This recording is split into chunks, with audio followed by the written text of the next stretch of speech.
I'm here with Joe Bezek. We are talking about military stuff and just general student stuff. If you're wondering how I do it, is I have the full interview on a separate channel, which is all of the intro and everything, and then I'll cut it down and I'll make an actual video. So this part, it's not in the video, obviously. Okay. It's just for that channel. So if you want to start by introducing yourself and your timeline of high school to service to here. Okay. Like you said, my name's Joe or Joseph Bezek. Originally from Elk River, Minnesota. I grew up kind of moving around. My dad was a superintendent of schools, so we moved around a lot growing up and stuff. But 2013, I graduated high school. I did a year of community college, and at that time, college really wasn't my thing. So I took the opportunity, and I always wanted to serve in the military, so I enlisted. From 2014, May of 2014, I left for basic training in Missouri. I was there from May to October of 2014. And then October, I graduated. They call it one station unit training. So a lot of jobs in the military, you'll do 10 weeks of boot camp or basic training. And then however long your actual job training is will be 8 to 25 or 30 weeks of training. It just depends. It varies with whatever specialty you're going into. And I chose to be a military police officer. The interesting thing with that is they call it one station unit training. So instead of that break in between and then going to a different duty station to do your AIT or your advanced individual or your job training, they do it all at the same base, same drill sergeants. We end basic training on Friday. Saturday morning, we start our job training. Oh. So it's 20 weeks long. So it's the 10 weeks of basic training. And then the 10 weeks of law enforcement training and police stuff we do there. After that, I went, my first duty station was Seoul, South Korea. So I was there from October of 2014 to October of 2015. And then I got reassigned to go to Fort Carson, Colorado. I was there from 2015 until 2019. I deployed to the Middle East twice from there. And then from 2019 to 2023, I believe, I was at Fort Schofield Barracks, Hawaii for 3 years. It was fun. It was kind of rough a little bit just because it was right in the middle of COVID. Yeah. So we had a lot of fun on the island, and then they shut down the island. They locked it down pretty tight to where it got to the point when COVID hit, it was like, if you're on the beach, it's a $500 fine. Like, they shut the beaches down. Like, nothing was happening. And I get it just because we're on an island. We're super far away from anything other than what we have on the island. So if there was a very bad COVID outbreak on the island, it would be devastating for everybody on the island. It's not like we have accessibility to big trauma centers here and like there, and we really only have one or two on the island, so they really had to take a lot of extra precautions to make sure everyone was safe. And then after Hawaii, I left and got reassigned to Fort Bragg, North Carolina. Did a few years at Fort Bragg, and then they did a restructuring of the force, as they called it. Essentially, because we're now at a peacetime and we're not at wartime, they did a downsizing for the troops. So they said, hey, we don't need 15,000 active duty military police officers. Yeah. So it was they called it the 2030 plan for downsizing. So essentially their goal is to reach 5,000 active duty military police officers by the year 2030. So essentially they're downsizing. And it's just a way they said, hey, we don't need this many. We can save some money while cutting this job out a little bit. And they outsource it to the DOD, the government contractors, civilian contractors, to do the law enforcement side of things. And they gave me an option to do a different job in the military. Really wasn't, they didn't give me too many good options. So I was like, I've really been trying to get my degrees done, and it's kind of hard to do it on deployment and this and that and the third. So I was like, 10 years is a good time that I served in the military. So I turned in my papers, got out of the military, and landed at Appalachian State here in Boone. Roll ears. Roll ears. Yeah, that makes sense. So you're 29? 31, actually. Yeah, close enough. I knew it was somewhere like 10 years, basically. Yeah. And then, so for when you applied to App, did you apply the year before, just while you were serving? Or? Yeah, so I had applied in the fall of 2023.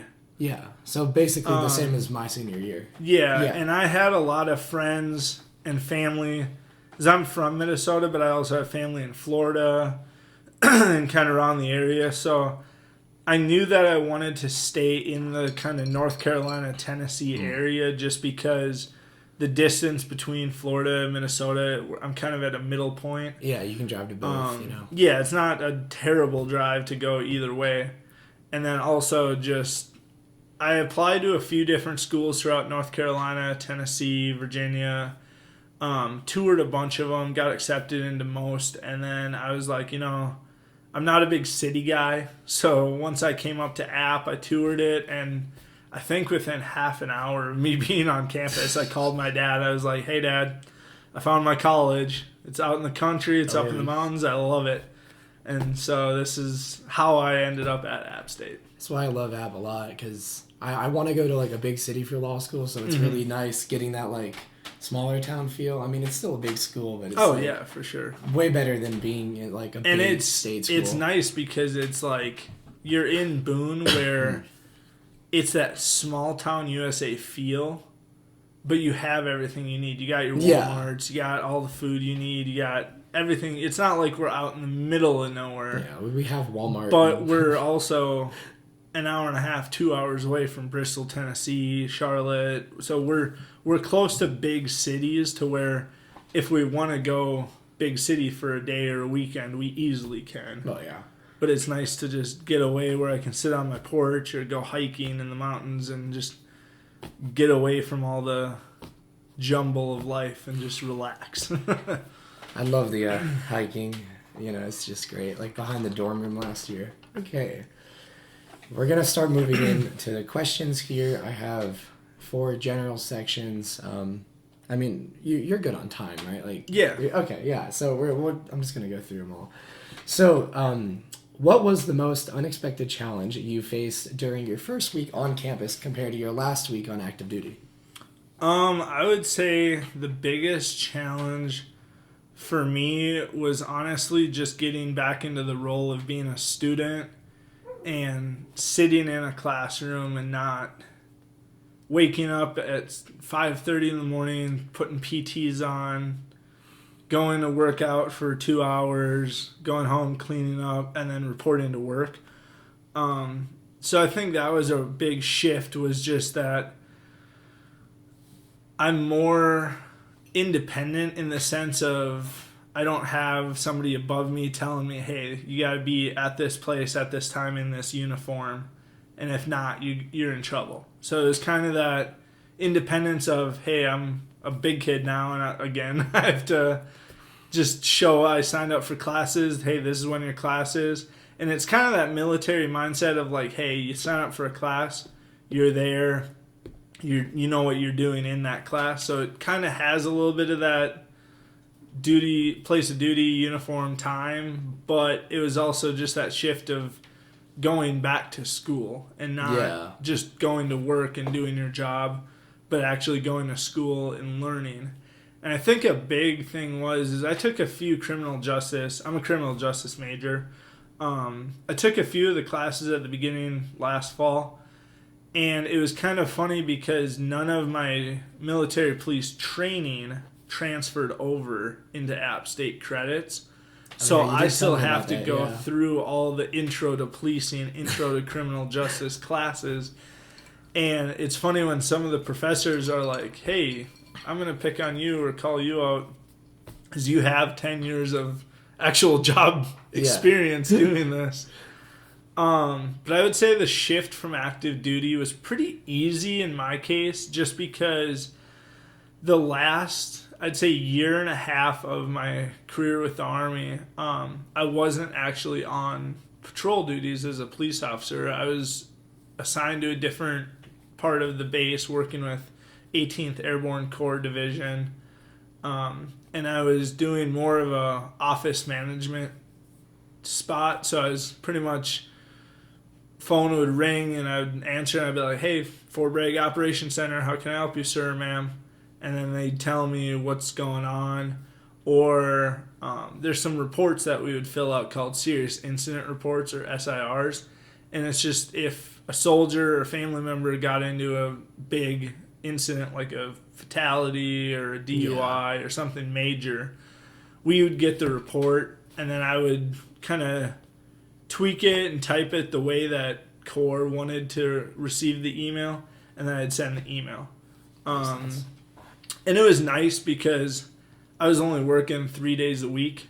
Really? And then with that job, I worked with civilians, so we didn't have to get up at 6 a.m. to go do PT. We could just, hey, your shift is from 8 a.m. to 3 p.m., and then you show up at 7:45, you go in, you clock in, you start doing your work. You're done by 3, you go home. There wasn't motor pool, there wasn't field, there wasn't any deployments. So it was really more of a civilian job. So that actually, And there was times that if we had a slow day, my civilian counterpart would be like, hey, Sergeant, if we got nothing going on, if you got other stuff, you can buzz out of here, and if it hits the fan, you can come, we'll call you back. But really, we don't need 2 people just sitting here if there's nothing going on. Relates to this. I have, and that's when I started volunteering with the fire department a little more and went part-time with that as well. It's literally what's the difference and similarities between the military police and the civilian police? And you basically are touching on that already. Yeah, so it's kind of funny because a lot of people think that military police are just like glorified gate guards. They don't really do anything. They don't have any responsibilities. They're just security, pretty much. But we are, in fact, fully federal funded, or I guess authorized law enforcement agents. So once we get to a duty station, we'll go through, and they change. It's different. So when we go through OSET, or our police training, that's kind of just the nuts and bolts basic training that we learn on how to be a cop. Fill out the paperwork, pull people over, write tickets, respond to calls, kind of the very basic how-to job. And then once you get to each base you're assigned to, you'll actually go through, they'll call it like FLICLIC or LEC, like law enforcement certification. So they'll call it different things on different bases. And essentially what that is you'll go through like 2 weeks of base-specific training where you'll learn like North Carolina state law or Colorado state law. Whatever duty station you're at, you'll learn those state laws. You'll learn how the procedures are different from your previous duty station. And that's kind of the hard thing, where a lot of it is the same thing, but it's different at the same time. Because when I was at Fort Carson, an information sheet was what we would get on anybody we interacted with. And it was just demographics of that person.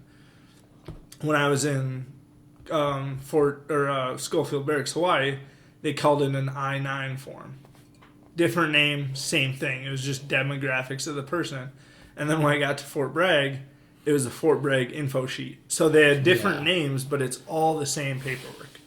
And so that's kind of the difference between bases, where they have different paperwork, different wording and different names for their paperwork and their forms. And then there was a lot of nuances of just different, like, you may patrol or you may say this over the radio on Fort Bragg, but you won't say that in Hawaii because that means a totally different thing. Yeah, that makes sense. So there was a lot of shift with that.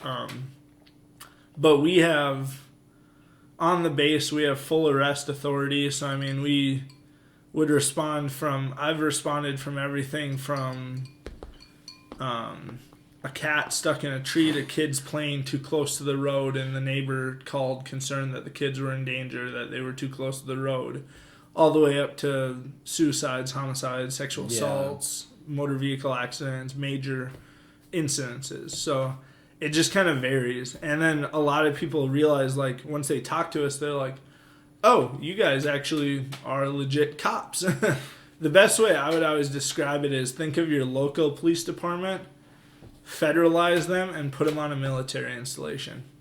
It's the exact same thing. So what your local police officers do, we're doing the exact same thing. We're pulling people over. We're responding to 911 calls. We're going to community centers. And one of the things that I loved doing was, when I was on shift, I would take time out of my shift and go to, like, the basketball courts on a nice day. And I'd shoot hoops with the kids. I'd go to the park and I'd talk to people, because a lot of people don't necessarily report crime directly to us. But a lot of times what I found out is, if I can go to the park and I'll just friendly have conversations with people at the park, and they'll be like, hey, do you guys mind getting a squad car over in this neighborhood between this time and this time? Because we see a lot of people running stop signs, driving crazy while kids are getting dropped off from school. And so we'd get a lot. What I've noticed is, a lot of people will talk to us more when they actually see us out and about in the community, approachable, than just seeing the squad car roll through the neighborhood with the windows up. I'm really glad you mentioned that, because that's so I do a lot of town local stuff, and I really like local politics, and that's one of the things, especially in Charlotte, that we're always trying to do is CMPD. Charlotte is massive. Oh yeah. And if we always want to have actual, like, community officers, and that's one of the things that I definitely want to push for. Once I start getting involved, is actual, like, direct connection between officers and communities. And it's something that's, like, it's kind of hard to measure.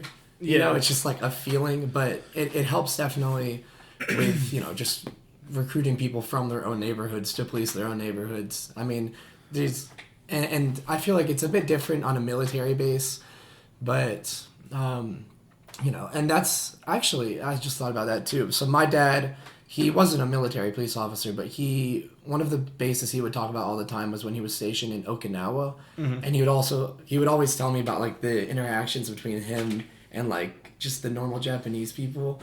How was that, like, the military policing in South Korea? Like, do you interact with the locals at all? Or? So we would a little bit. They've since changed some of the policies. Like, when I was there in 2014, 2015, they had a curfew because a number of years back, some soldiers kind of got out of hand, and it unfortunately led to a death of a Korean national. And essentially, South Korea's government was like, hey, you need to police up your soldiers or pack bags and get out of here. Like, we don't need problems for the American base. So they instituted a curfew, and essentially it was, hey, all service members have to be on the base that they're assigned to by midnight. And it was a measure to make sure that there wasn't kind of that nothing good happens after midnight goes down. And so when I was there, we did something called Ville Patrol, or Town Patrol. And so every night, I would rotate different shifts. So they would put out different officers each shift for that. So one person wasn't just stuck on, like, Town Patrol all the time. So we kind of rotated. But what we would do is we would walk around, we'd check in with the Korean National Police, and we'd check in at their police station just outside our base.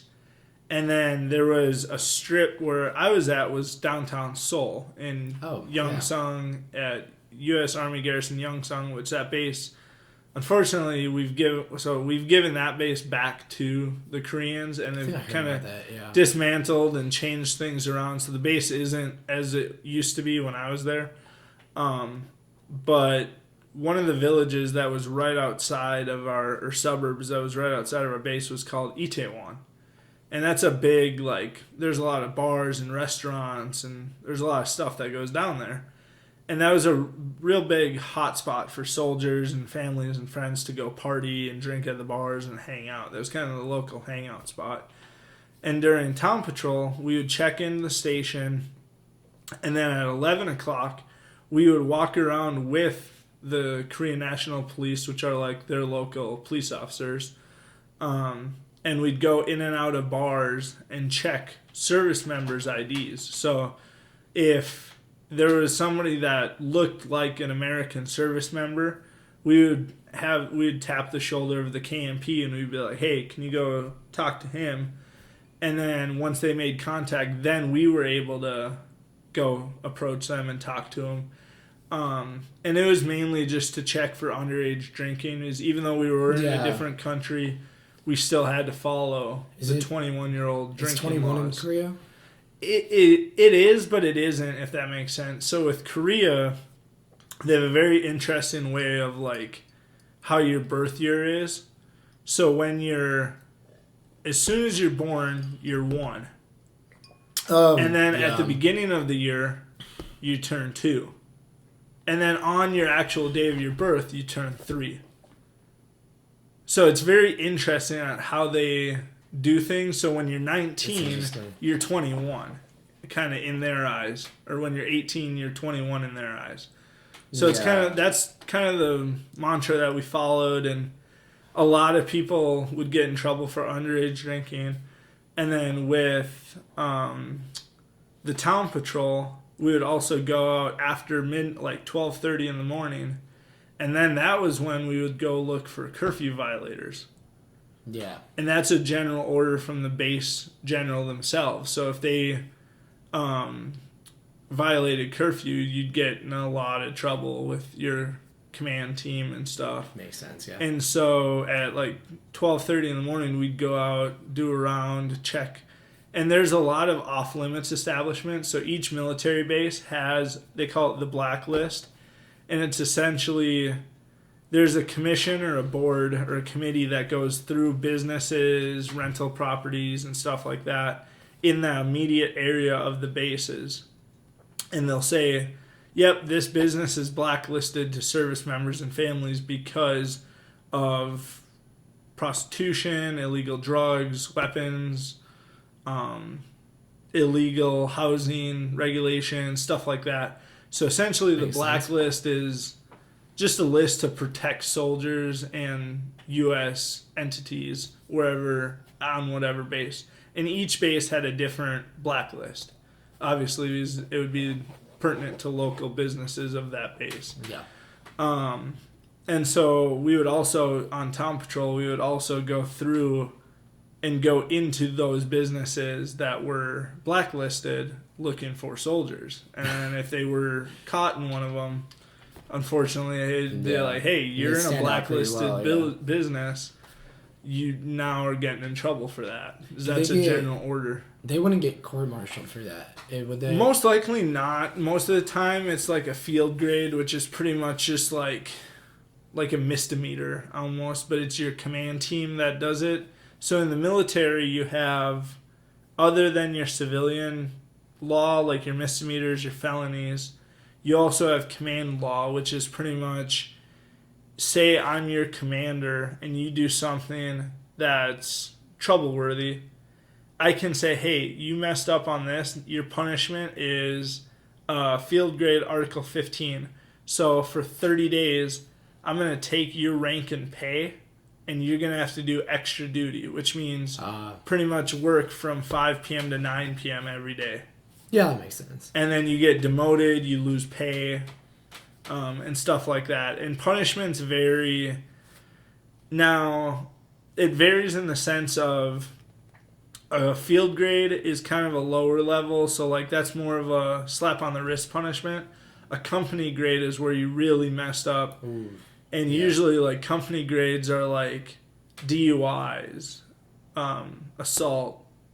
So you'll get charged on the civilian side of it, But then on the military side of it, so like an example would be if someone got pulled over for DUI, we would charge them as military police officers for DUI. It would go on their driving record, they'd lose their license, whatever the case may be. And then you get like the company grade. Yep, and then you would get a company grade on top of that.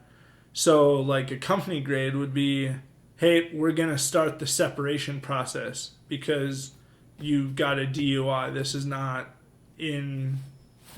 isn't in good standing with the U.S. Army standards, so we're kicking you out. Yeah. And kind of back in the day, it used to be kind of, you can get a DUI and get away with it, but now with the downsizing, now we're not at wartime. If soldiers are messing up that bad, it's kind of a one and done thing. So a lot of command teams now harp on, hey, you got a DUI? Sorry, we're going to chapter you. We're going to kick you out of the military. And usually at that point, you get like a other than honorable discharge or less than honorable. Is it dishonorable or? Yeah, so I didn't know. It kind of there's different. So the general one is honorable discharge. That's when you serve. Like for me, I got an honorable discharge. I did my 10 years. I got out. I finished my contracts. Didn't get in trouble that much, but got in a little bit of trouble. But everyone kind of does. But so honorable discharge, you just get out, you go on your way, you go to school, you go back home, whatever. Other than honorable is you've done something, but it's not as bad. It's still bad, but it's not as bad. So a lot of places will look at that, and a lot of veterans will use their discharge for veteran status for getting jobs and stuff. And they'll see that and they'll be like, what'd you get an other than honorable for, or a general discharge? And that just means something happened, or there was a series of events that, because I know some of my friends that just didn't adapt to the military that well, of that lifestyle, they got discharged for patterns of misconduct, which just means that they were either late to formation multiple times, or they wouldn't shave in the morning and they were in the wrong uniform.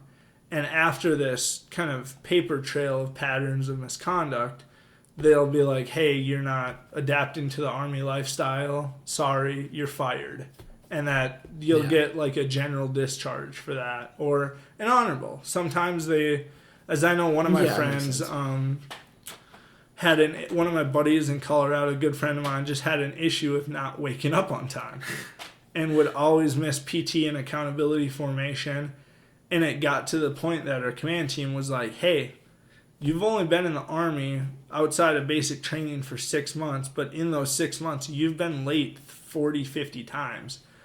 The Army isn't for you, sorry. And they started that separation paperwork. He got kicked out, and he got an honorable discharge. It's not something he negligent, like it wasn't something he did bad. It just didn't work out for him. Yeah. And like they said, the military isn't for everybody. I think they said that 1% of the American population will enlist. Less than that will actually make it through basic training.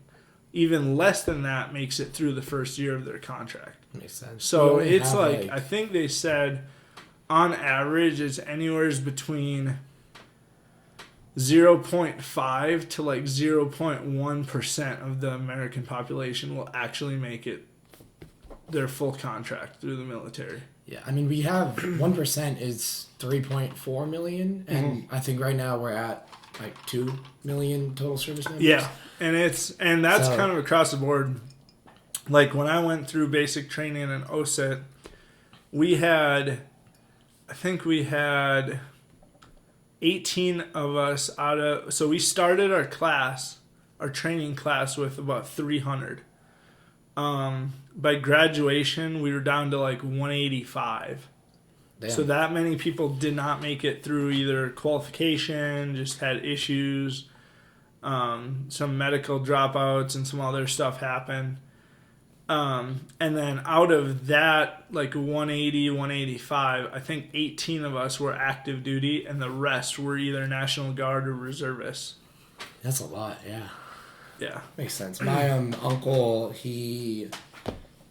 I don't really ask him. I have a lot of military in my family, so I'm always trying to like remember which ones. But he was a military helicopter technician, but he's been in the reserves. Well, I mean, he's been retired now for like 10 years, but he was in the reserves for like forever. But he did do active duty as well.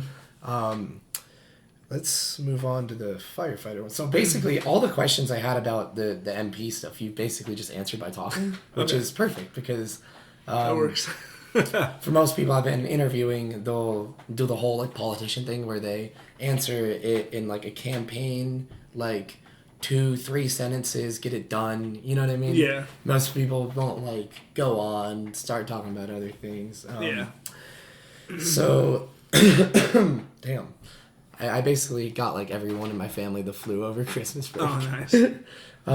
Yeah, I think this is the first Christmas in a couple years that I was not sick. I'm recovering from a broken rib from hockey, but that's a different story. Yeah, I went over to winter break. I came back.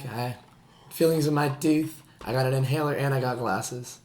It's not as bad as it sounds. It's just like... That's a lot. Well, the glasses are like the tiniest prescription. I'm only going to wear them when I think my girlfriend and I traveled 8,500 miles in 5 different states. You drove to Minnesota. Yeah, we were in Arizona for a little bit, went to Minnesota, then went down to Florida, and then just back and forth between that and North Carolina. We did a lot of traveling over winter break. 25 days. Dude. I'm glad to be home in Boone. I'm driving to Minnesota in May, so that'll be fun. Well, I mean, we're going basically a road trip all the way to the Dakotas and stuff. Okay. So I'll be there. But my cousin lives in Wisconsin, so okay, nice. Okay, so you've moved from the military to military policing and now to volunteer firefighting. What is it about service roles that keeps you coming back? I just love helping people and being there. I know a lot of my friends have said that, like, oh, you must have a hero complex or a god complex if you want to be the center of attention and be on the news and save people and be the guy. But, you know, it's just being there for people. I always grew up, my parents instilled into me service before self. And that's a lot big with the military. Yeah. And I come from a military family, so like my great-grandpa, great-great-grandpa, my grandpa, my great-grandpa, not my dad, my uncles, and just a lot of family members that were in the military. And then the other side of the family was public service with the school system. So they were principals, superintendents. Service, So a lot of public service in the communities. But the big thing is honestly just being there for people when they need it, being that helping hand. When I was younger, my dad was a firefighter, so he was a woodshop teacher, the head hockey coach, and a volunteer firefighter back in the 80s.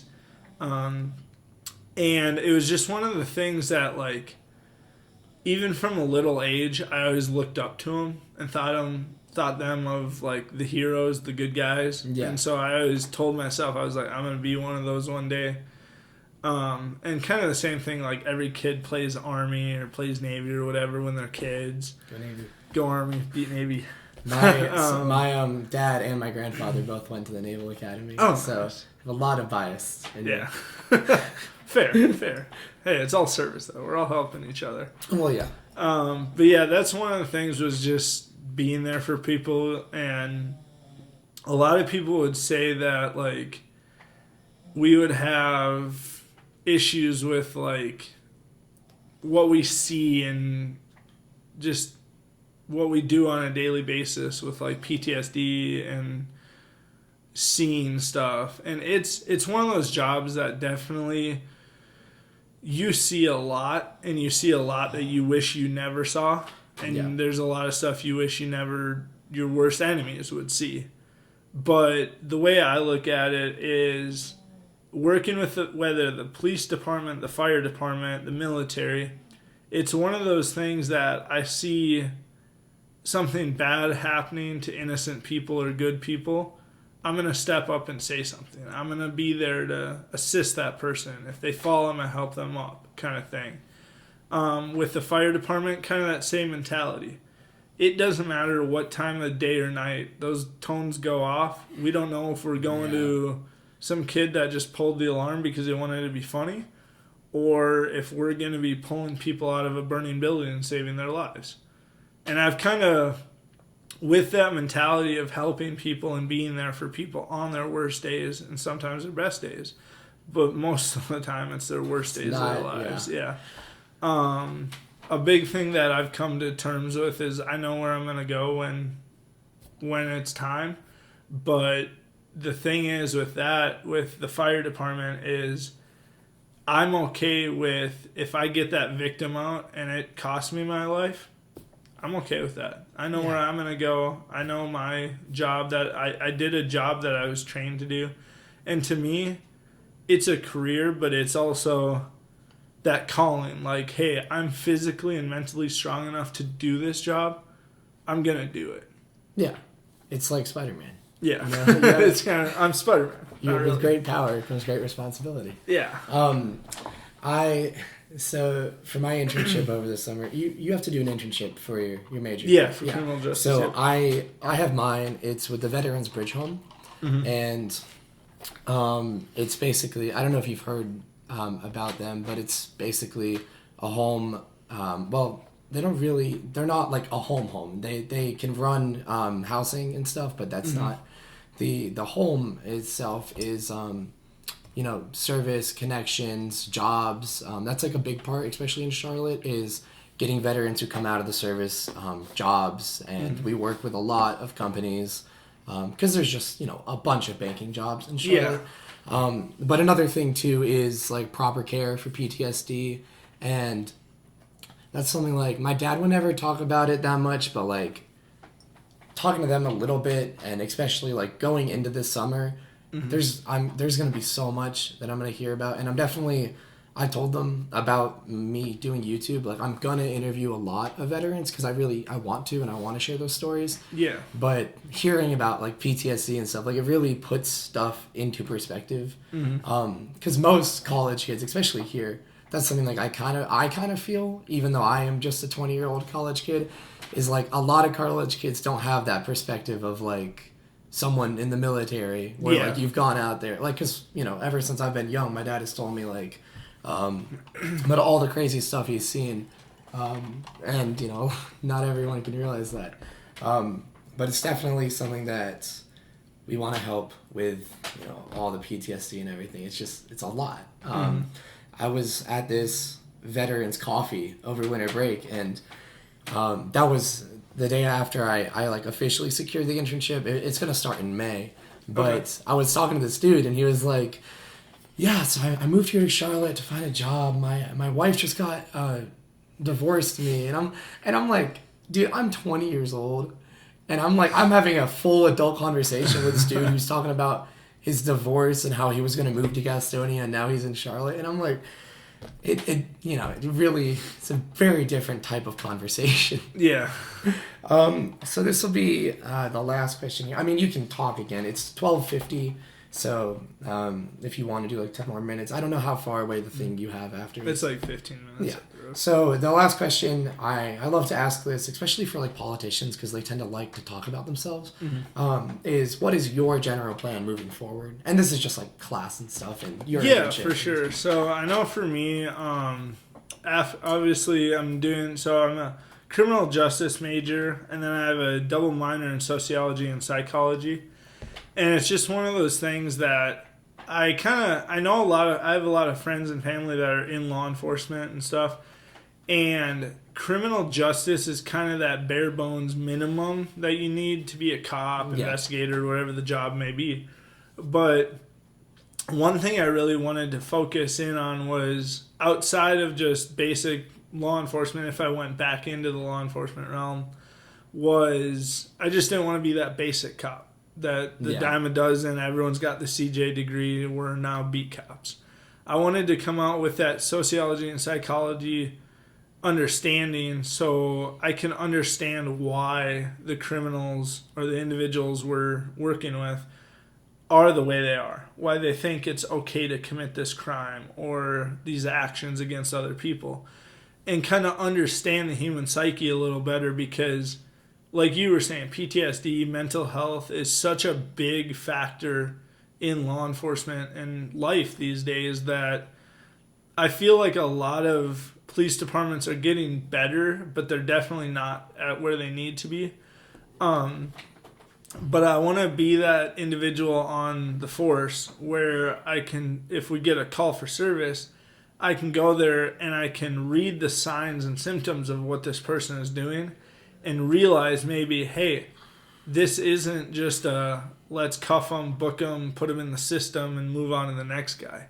Because I feel like that's a big issue we have with recidivism in the criminal justice system, and just the general, I guess, some of the issues with criminal justice and law enforcement is it's a very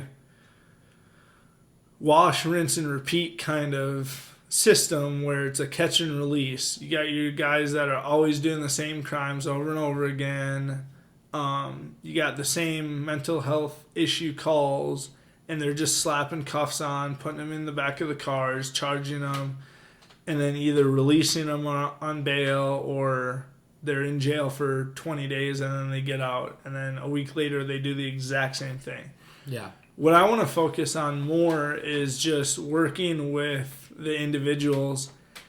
And obviously there's individuals and criminals that you can't work with that are just, they're going to commit the crimes and it's going to happen. It's going to be the worst of the worst. They're going to commit the big crimes or whatever happens. But a lot of times what we get taught in the academy is escalate a little bit, but to de-escalate. We're trying to de-escalate a situation. A lot of people have this notion that cops just are power hungry and they're on a power trip and they just have a badge and a gun and they want to give you a ticket and they want to shoot and they want to ask questions later.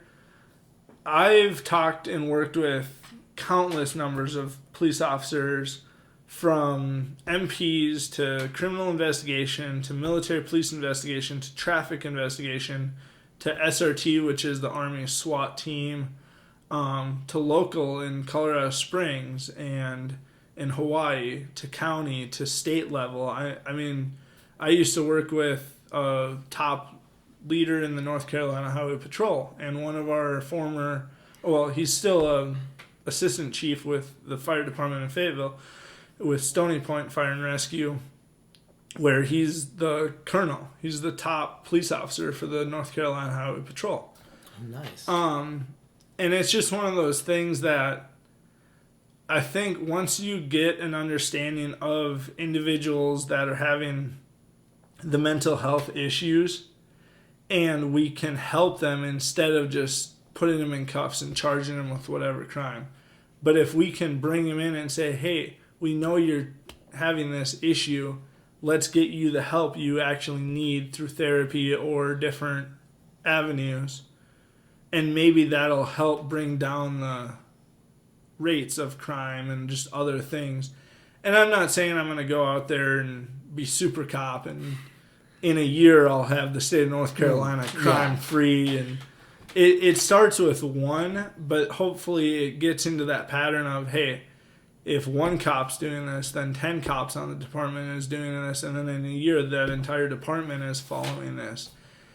And like I said, I'm not 100, but like I'm not gonna say I'm not putting out there like, hey, I'm gonna make sure that Boone Police Department is 100% well equipped with this, and we're gonna become the best police department in the world. Obviously, is it's very officer dependent. Yeah. So other officers have different mindsets of why they became cops. So if I can help out the community just a little bit, I think I did my job, kind of thing. And then also just, I'm not 100% sure if I'm set on going back into law enforcement or staying on the fire side. But I do know that once I'm done with school, so my goal is to finish up my associates or my bachelor's in criminal justice, and then also to earn my associates in fire science and that. Oh. And then down the road, I do want to look at either a master's or a doctorate in like emergency service management or public safety, something like that, because I know at some point I'm not going to be in the position, either able-bodied Yeah, I mean, to work, patrol, or put out fires or pull people out of homes, or I'll just promote through the ranks to a point where now I run for chief of police or sheriff or fire chief. where your brain matters more And a than your lot of body. those jobs are very political based and community driven rather than hoofing a hose pack up a flight of stairs or driving in a squad car. But I definitely want to have that basis of lower level to where when I do reach those levels, I can tell those new rookie cops, hey, I've been in your shoes. I've been the grunt. I've been the starting point as a rookie cop. I've been a brand new probationary firefighter. I know what it's like. And I want to be able to be that leader down the road to where is I feel like there's that disconnect of leadership and lower level cops or firefighters or anybody that it's kind of like, oh, he's the chief. He just wants his mission done. He really doesn't kind of care about the lower guys. That's definitely something that I'm against. I definitely want to know all the way down to the brand new cop, the brand new firefighter who's on my department, because I've been in that situation. I've been in those boots where I don't feel heard by higher command or officers just because I'm the brand new guy on the department or the force. So that's definitely one thing that I want to kind of grow in the leadership role, just so that way I can hear everyone's ideas and then say, hey, this will be good for our community. This will be good for our department. Let's put this into play. Awesome. I definitely, I mean, I like to keep in touch, and I feel like my dad told me connections are one of the most powerful things that you can have. Oh, yeah. So we'll definitely keep in touch because one of the things I want to do statewide is like criminal justice, like overhaul. I feel like us as a country, we're definitely due for one, but it's hard. It's really freaking hard. So starting at the state level is the easiest way. Yeah. But even then, it's still going to be hard, and even the local level. But yeah, this has been an interview with a very fun student over here. Just like every student, you know, every student has served for 10 years. I've been like thinking about this Serenity thing the whole time. It's so peaceful. It's like the you seen Cars 2? Yeah. The scene with Mater? Yeah, it's literally that. So yeah, this has been the interview and a handshake. Yeah. Always got to do the handshake on camera. Oh, yeah. Because once I'm like 30, I'll just take a billion handshakes of me on camera and I'll put them into one montage and I'll look really freaking The cool. handshake montage. You always got to do things for the clips, you know? Oh, yeah, for sure. I need Loki to go to take 5. Because, do you take that hill at Horn in the West, the one off? Yeah. Dude, I turned onto it and it's like, check brake fluid, and then the light comes off. Ooh. So I'm like, you know what? It's probably fine. But, I don't know. You'd rather have it checked, right? I mean, I'm not going anywhere besides just skiing for another month. So Yeah. I have time. Fair. I popped my tire earlier. I'll show you a photo once I end this. But yeah, this has been the interview. It's fun.